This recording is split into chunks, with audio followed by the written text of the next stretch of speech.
Hi, everybody. Zane with Sailing Views, and today I have Ash Beatty. Now, Ash is a Texas native who has just been tearing up Sunfish, Laser, Aero fleets for a long time. I've known him forever. Uh, Very good friend of mine. We've traveled together, traveled with. We've just been around each other pretty much most of our lives. So, with that, how you doing, Ash? Doing great, Zane. Good to see you. Yeah, likewise. So, what are you sailing now? I know you. When we were younger, we sailed sunfish against each other nonstop, and then we sailed lasers against each other, and then I kind of got into big boats, and then I disappeared for a decade. What Yeah. have you been doing for the last couple of years? Well, last few years, I'm into sailing the RS Aero. Hmm. Uh, Hank Siraj and I got into it probably 4 years ago. Sailing World came out with it and said this is the boat of the year. We got into this great little boat. It's little whole weight 65 pounds, all up weights 100 pounds, and even big guys like I could compete in any breeze. You go into sunfish and lasers. As soon as the breeze drops under 10 knots of breeze, I might as well sit on the dock. That's the cool thing about these little boats. It's not. They're so simple to rig, sail. It's just. I mean, it's what we wish the laser would have been 40 years ago. Yeah, Things develop and things change. So this new technology is just a great little boat. yeah. The little carbon fiber boats. I got to sail Yeah, one, and the boat weighs nothing. I mean, it's like picking up an opti over your shoulder and carrying it yeah, around.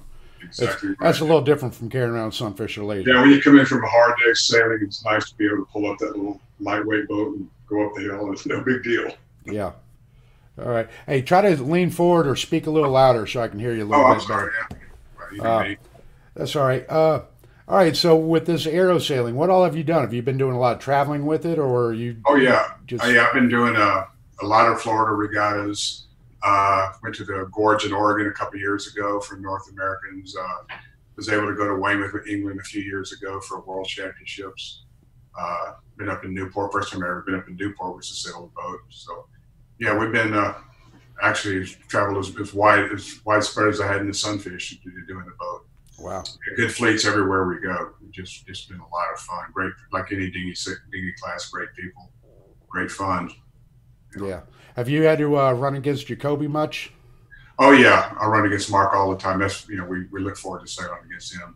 Yeah. Mark, unfortunately, he's a little bit younger than I am, so I can't hike like he can anymore. But it seems like every regatta I go to, it never blows under 10. So I've been able to, fairly compete against him. But I was able to, was the only one to beat him to the weather mark in our last midwinter regatta. There you go. Yeah, Yeah, that's saying something. Mark's pretty good. yeah, Um, all right. So let's step back a little bit. Now, how did you get started sailing, and kind of give us a quick rundown on how you got into it and how you got into the sport? uh, 1972. I had a good friend of mine. Some people may know him, named Paul Vogel. He was one of the greatest junior sailors of our time.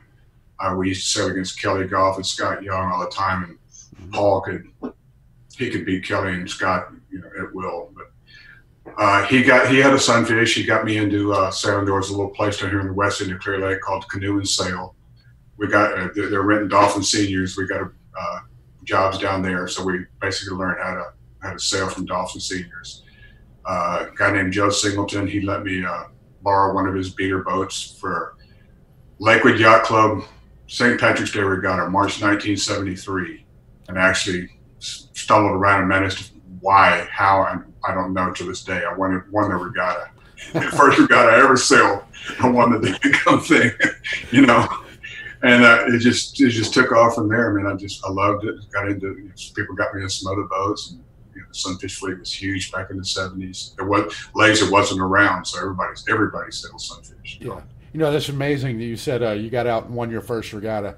Yeah, You know, when I was 7, I went out and I didn't really want to go sailing, but my parents had bought me a boat and stuck me out, pushed me out, and I'm racing against, the Weatherleys, the Hopkins, Adam yeah, Wright, all the guys are really good, right, back in the day, and are still good, but they were cleaning my clock, and yeah, everybody went to the wrong mark in one race, and I went to the correct mark because we're still sailing around fixed marks back then, and I won a race. After that, I was hooked. I was like, okay, if I pay attention, even even I can, yeah, exactly. do okay.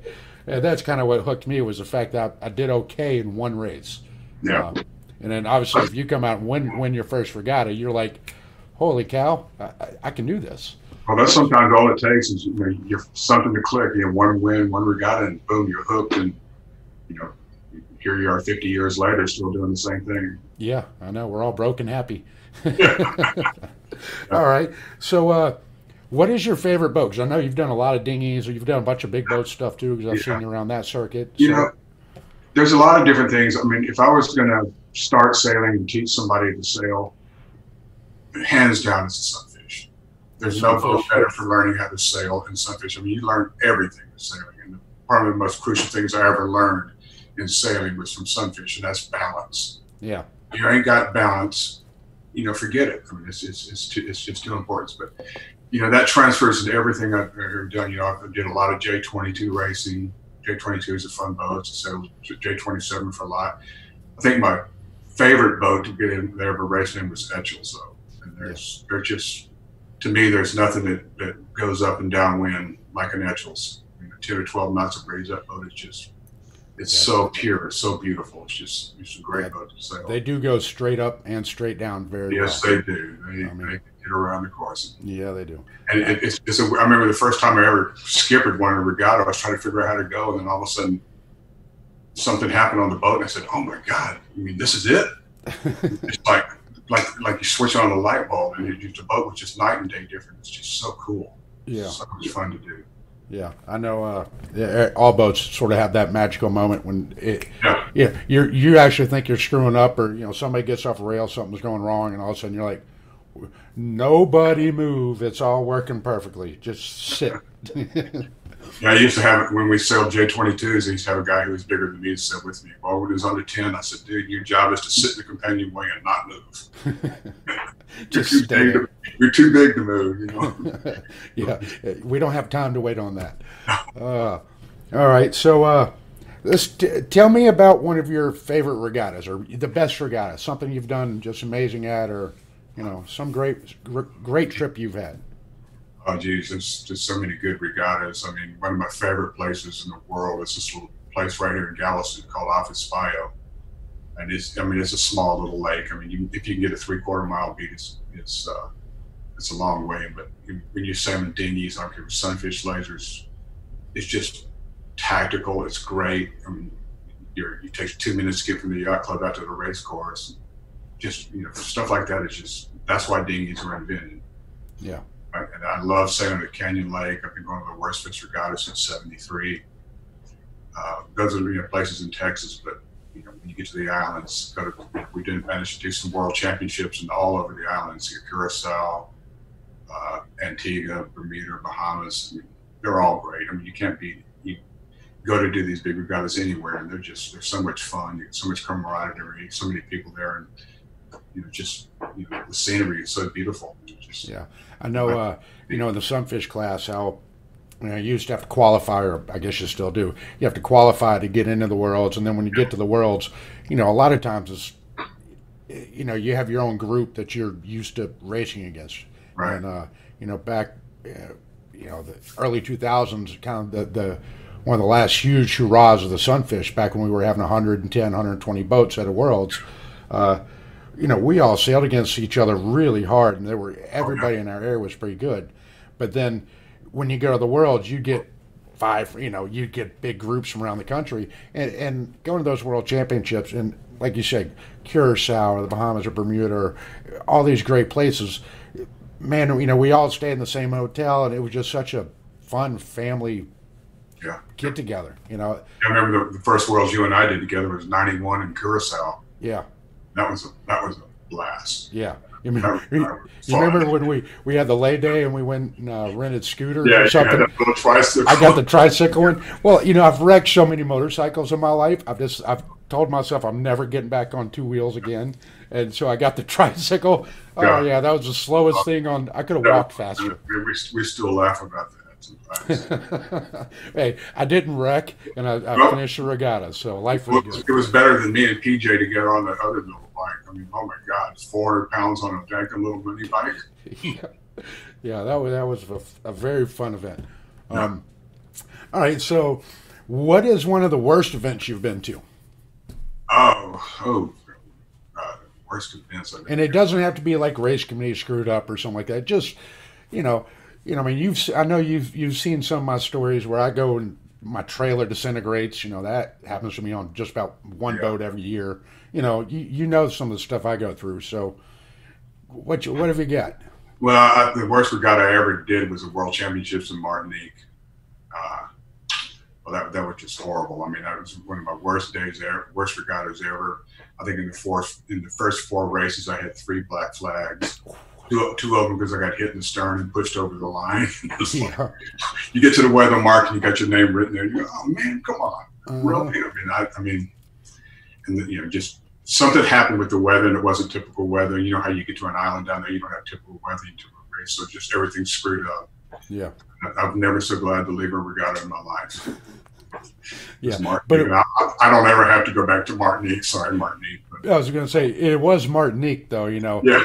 But it's a decent place. The problem is, when you're not feeling it in the regatta, it kind of throws the mood for the whole island. Me and a buddy of mine figured out what the Martinique FWI meant, so and I'll leave that for y'all to figure out. Yeah, our own imagination. Yeah. All right. So who influenced you a lot? I know you mentioned a guy earlier, but who else? Who helped?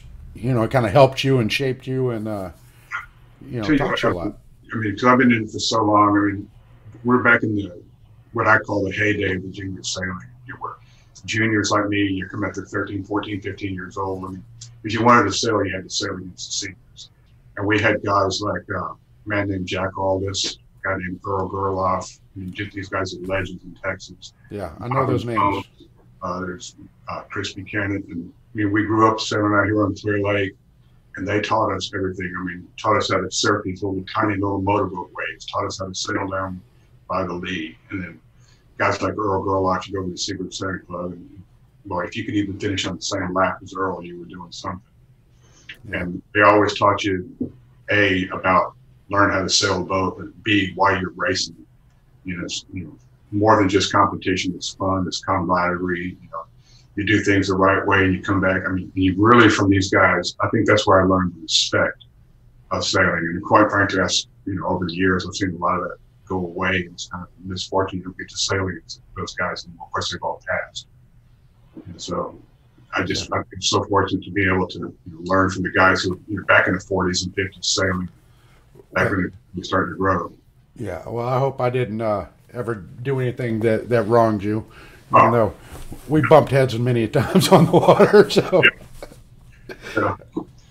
I mean, it's just, to me, that's what's missing is the junior kids don't get to sail against the older guys anymore. Yeah, and that was what really shaped my early sailing days, was getting sailing against those.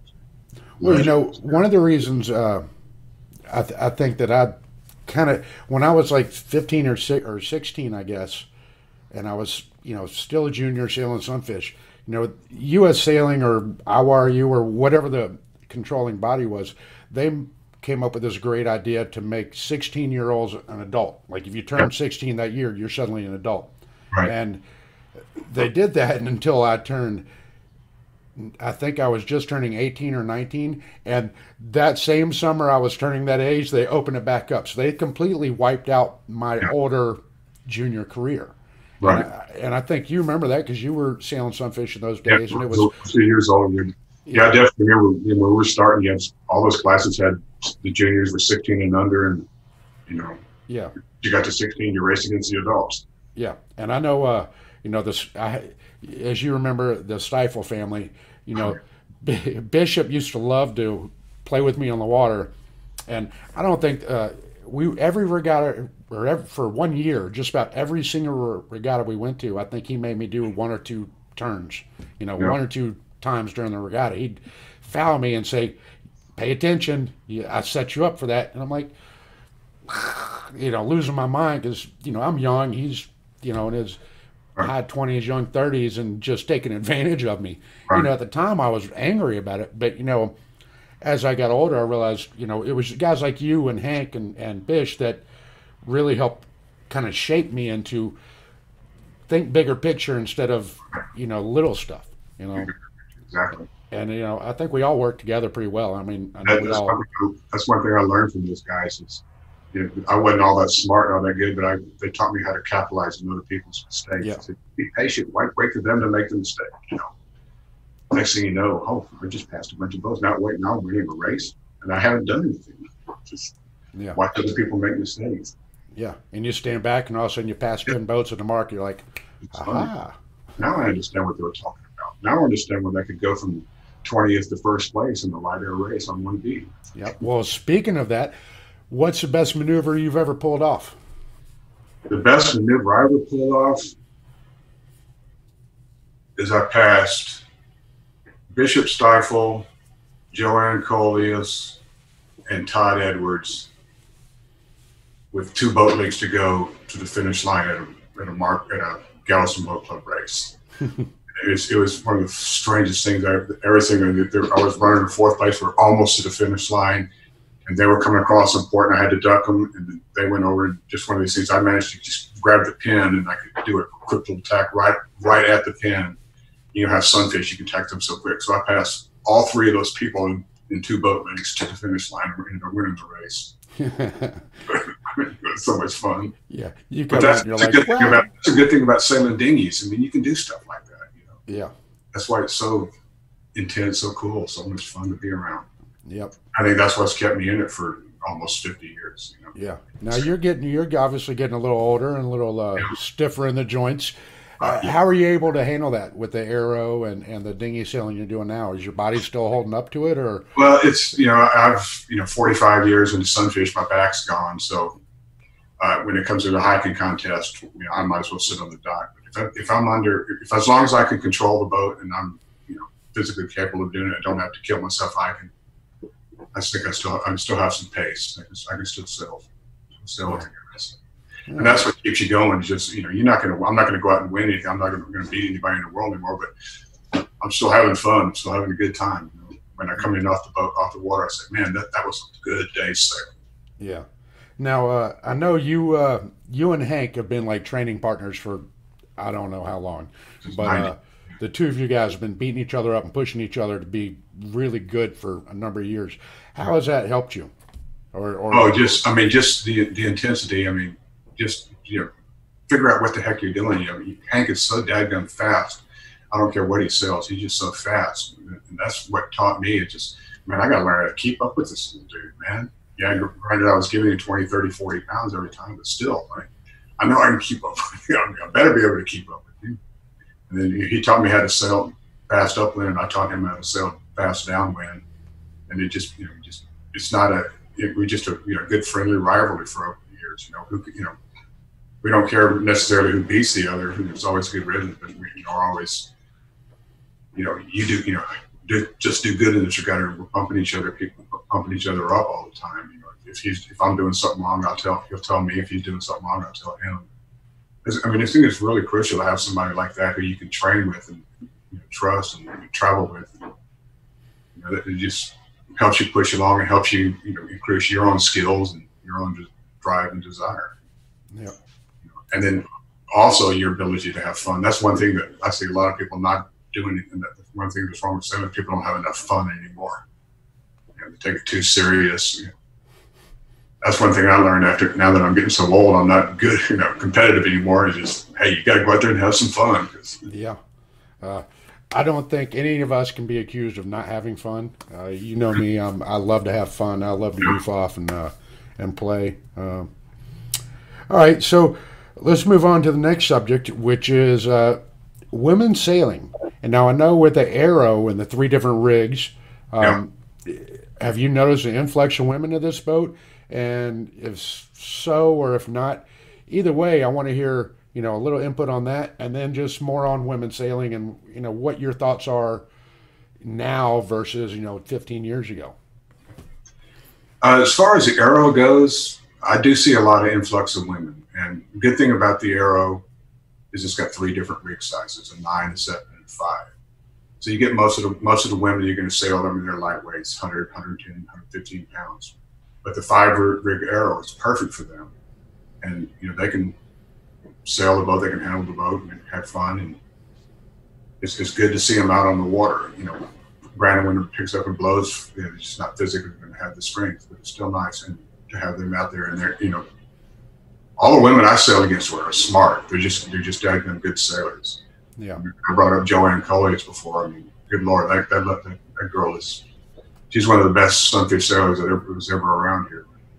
We used to pick on her a lot, but she kicked our butts in the worlds a couple of times. So, you know, you have to give respect to. And yeah, I mean, women in the sport, I mean, it's great. It's great to have them if they want to come out there and you know, compete and you know, do the jobs. It's fun to have them on the boat.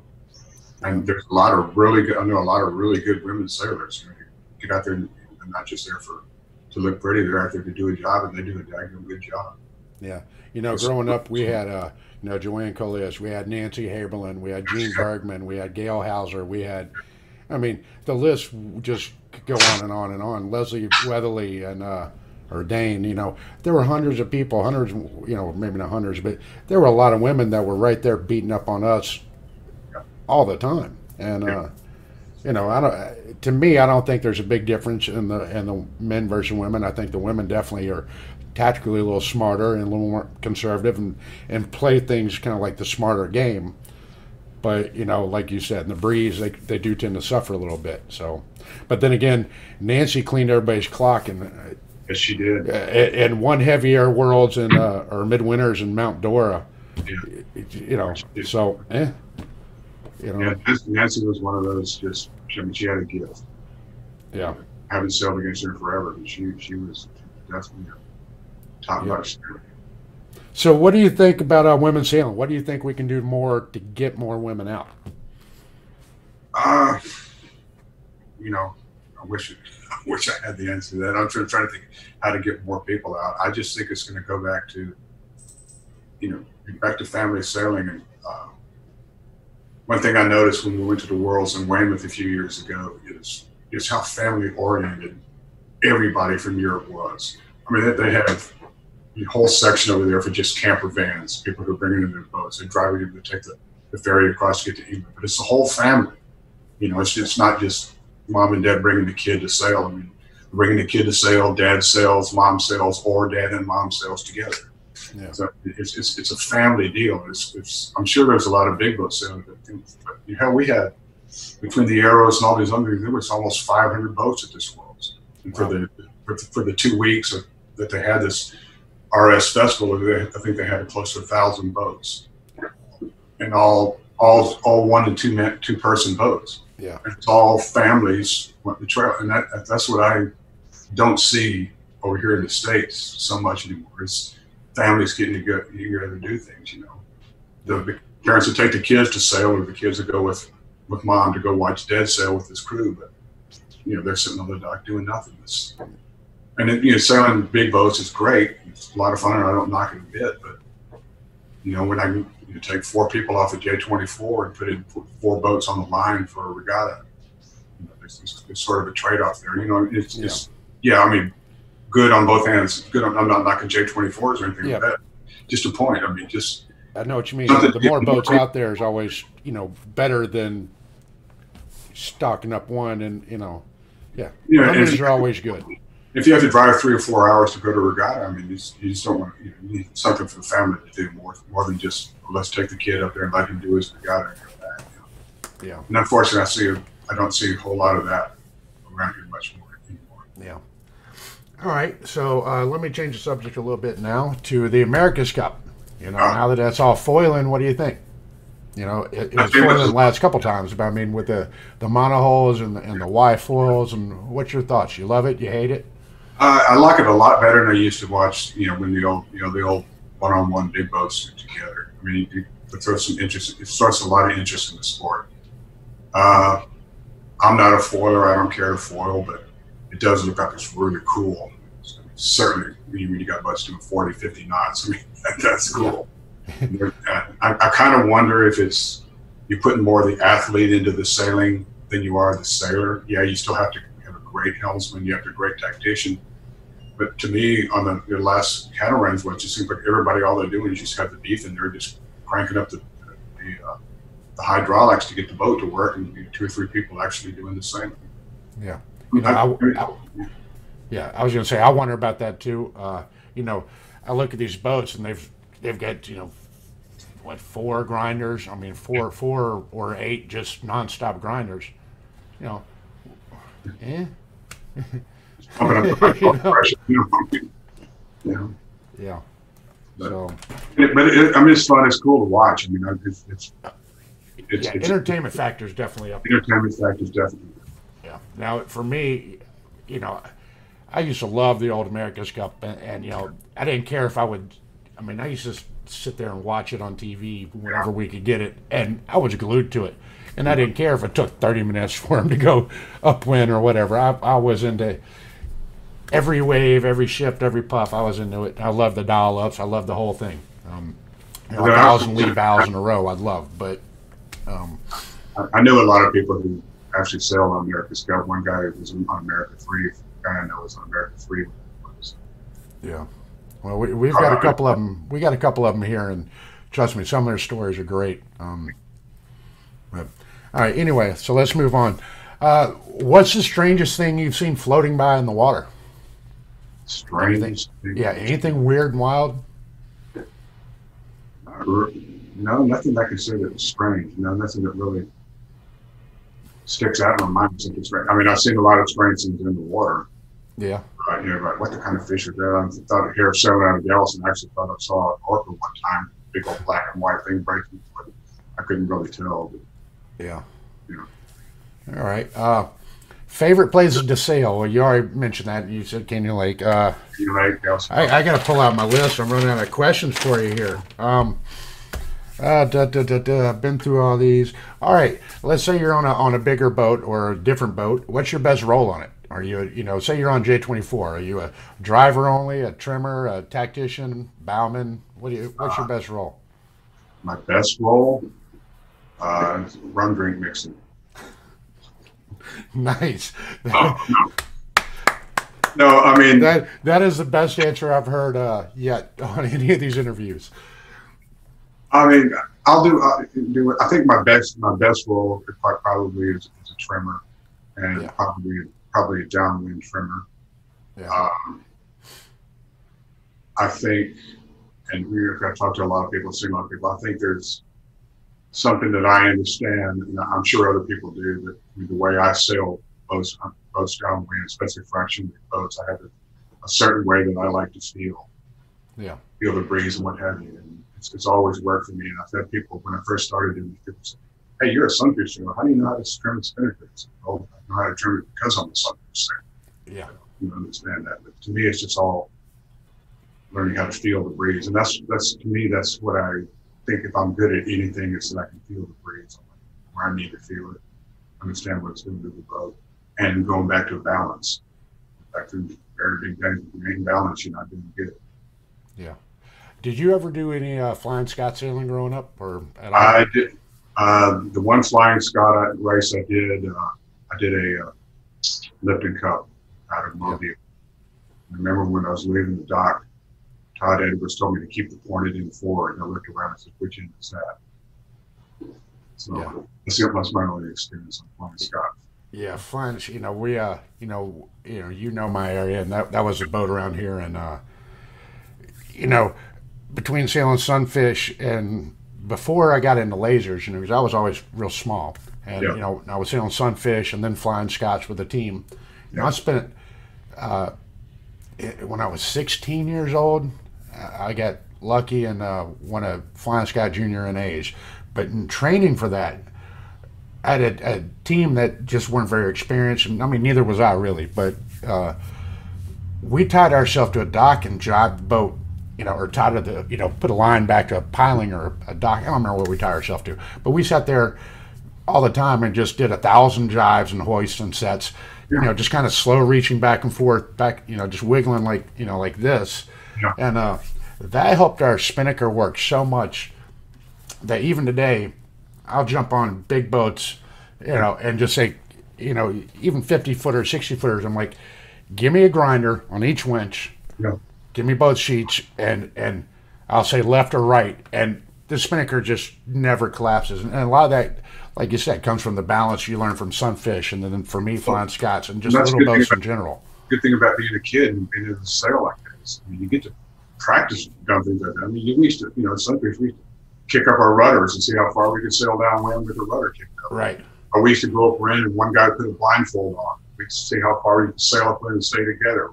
Blindfolded first rate problem. Just dumb things you come up with as a kid, but I mean, they teach you so much about what's going on, how to handle the boat, how to feel the boat. Yeah, and Sunfish, I used to jump, you could get the bow. If you catch a wave right, you can jump the rudder and jump the stern. I got really good at that. That has actually come in handy trying to sneak in for leeward mark huntings. Sure, yeah. All right, so do you have any ideas on how we can grow the sport, just in general? I think it's got to come back to individual clubs and individual families. Like I was saying earlier, I see Europe does. I mean, let's get everybody involved. There's more than one person in the family that wants to sail. Dad, why don't you get a boat and come out and sail with the kids? I know everybody likes to get the bigger boats. I mean, bigger boats are great. There's nothing wrong with them. They cost a lot of money. If you got a family, what are you going to do? Buy a J27? You're going to buy 3 dinghies that you want to sail, or a dinghy, a 2-man boat you want to sail. Let's do something to keep the family into the sport, keep the young kids interested, keep them something to do, keep them coming up, and try and grow some interest. I mean, to me, around here, over the last 20, 30 years, just kids come up out of the junior program, they're really good, or they pursue it, or they're not quite so good, and they never do the sport again. I know so many people in my lifetime who just couldn't win a regatta, so I'm not going to race anymore. Yeah. I was having this exact same conversation with Alex Komet just a little while right before I started this interview with you. I was on the phone with Alex, and we were having this exact same conversation. And his ideas are very similar to everybody. It's it's all about family, but he's got a completely different take. Now he'll be up for one of the next interviews, everybody, so pay attention for that one. But like you and like I think everybody else has basically said, it starts and begins with family, and then just keeping people around. And I know there's a big loss after college, and I'm not sure if this. And part of Alex's point was keeping, people get trained in these boats. You follow this path to college, and then after college, they get lost. Yeah, I want to figure out how to keep them coming back after college. And I know I've lost. Half the people I've coached, trained, I lose them all after college, and I don't know how to get them back. I don't know. But that's for the next one. All right. So, what kind of advice do you have for new sailors? People that are new to the sport, either new to racing or just new and see a YouTube channel and want to buy a boat and go sailing. What kind of advice do you have for them? Start small and easy. Don't overstep your bounds. Get your boat that you're comfortable with. You can learn easy. It's easy for you to handle. Easy for you to take your family out on. Don't go out there and things that you can't handle until you're confident with the boat. I've seen too many people who take their first people out in 20, 25 knots of breeze, get scared to death, and never step on a sailboat again. Well, that's the wrong thing. Just take your time, get into it, enjoy what you're doing, and that's the whole thing. Just enjoy your tune. I mean, I'm going to go to a quote from The Wind in the Willows. Go back to Kenneth Graham. What is the quote? It says, "Believe me, my young friend, there is nothing, absolutely nothing, so half much worth doing is simply messing about boats." Yeah. That's it. You just get out in the boat and just mess around, have some fun. Yeah. Get into things, enjoy what you're doing, get your family involved with it, get everybody involved with it, enjoy what you're doing. Get it in your blood, get it to stick with you. And then if you want to go out and race, go out and race. If you're not good at it, okay, you're not good at it. If you're great at it, be great. But don't give it up just because you can't win a race. Yeah. The racing aspect's one thing, but just getting people in is another. Now, you brought up something that a lot of people haven't, was don't overdo it. And I'm going to bring up a quick story. There was this family not far from here, I think they were from Fort Walton, but they bought their $200 boat, decided they were going to sail it over here to Fairhope. That's like a day and a half trip, right? And they start off with like a 5-gallon jug of gas. I mean, they literally left the marina to come to Fairhope and hadn't raised any sails, bought this $200 boat. They had no mainsail. They didn't even know they needed it. They got I don't know. They had a jib and just sail along with that close to the Gulf. But they sailed out in the Gulf the whole way, ran out of gas, batteries died. Sail shredded, the jib shredded because it's probably a 20-year-old jib, you know, and it's only sail on the boat. They had no anchor. They had nothing. And this poor couple had 3 kids on board and a dog, no fuel or no nothing. They, you know, and I'd seen they were making this trip over here through one of the various Facebook pages. And I said, hey, I'm in Fairhope. If you ever need anything, give me a call. Of course, they called me up really late at night. We're stuck. We're stranded. Our phone says we're in between, you know, right in the mouth of Mobile Bay, close to Dolphin Island. And like, can you come get us? I'm like, okay, I don't have a motorboat handy. It's middle of the night. I got a house full of kids, and you know, I'm single. I can't, you know, what am I going to do? Drag them with me? I was like, can you throw an anchor out? They're like, we don't have an anchor. I'm like, can you use your radio? They're like, no one's answering. I'm like, the Coast Guard station is literally a mile from you. Can you shoot a flare? We don't have flares. And I'm like, okay, yeah. So at some point, if you're new to sailing, read up, study up. Don't just get a free boat and take off and disappear. You know, safety and common sense has to kick in at some point, especially a new trip, new boat. You don't know anything about it. Don't take your 3 kids and dog on a day-and-a-half trip. You did no. All right. So with that story said, Ash, do you have anything to add to any of these questions or points or thoughts? Oh, not really. I just, just like to say, I'm glad to see that you're doing this. You're talking to a bunch of sailors, getting stuff out there. It's good to share a bunch of stories. Here's some old stories, get different people's perspective on sailing. Yeah. A lot of different people come from a lot of different backgrounds. It's always a good story. Yep, I was. The good thing about it is now you're doing this, and you got a bunch of people talking, you got a bunch of people listening to on the web. Well, I mean, it could be the spark. You need, well, hey, let's get some other people into it. Here's what we need to do. Let's bring some family and some friends in. So, you got a few extra people interested in sailing. Yeah. Now, I don't see me being any sort of spark, but I do see, hopefully, if nothing else, it gets all the people I know, I get to talk to them and see them again. So for me, it solves my own selfish pleasure. So, but anyway, with that, everybody, this is Ash Beatty, a great sailor out of Texas, Aero, Sunfish, lasers, J's. He's been around a long time. I know I've seen him everywhere, and you probably have too. Once again, I want to thank him. Thank you, Ash. And everybody that's out here watching these videos, like, subscribe. Help me grow this channel. The more subscribers and more likes I get, the better. I got a long way to go. So let's help grow this thing. Share it. Put it everywhere. Get this out there. Let's get more people in, more questions, just more topics. We're good. So with that said, this is Zane with Sailing Views. Over and out and bye-bye.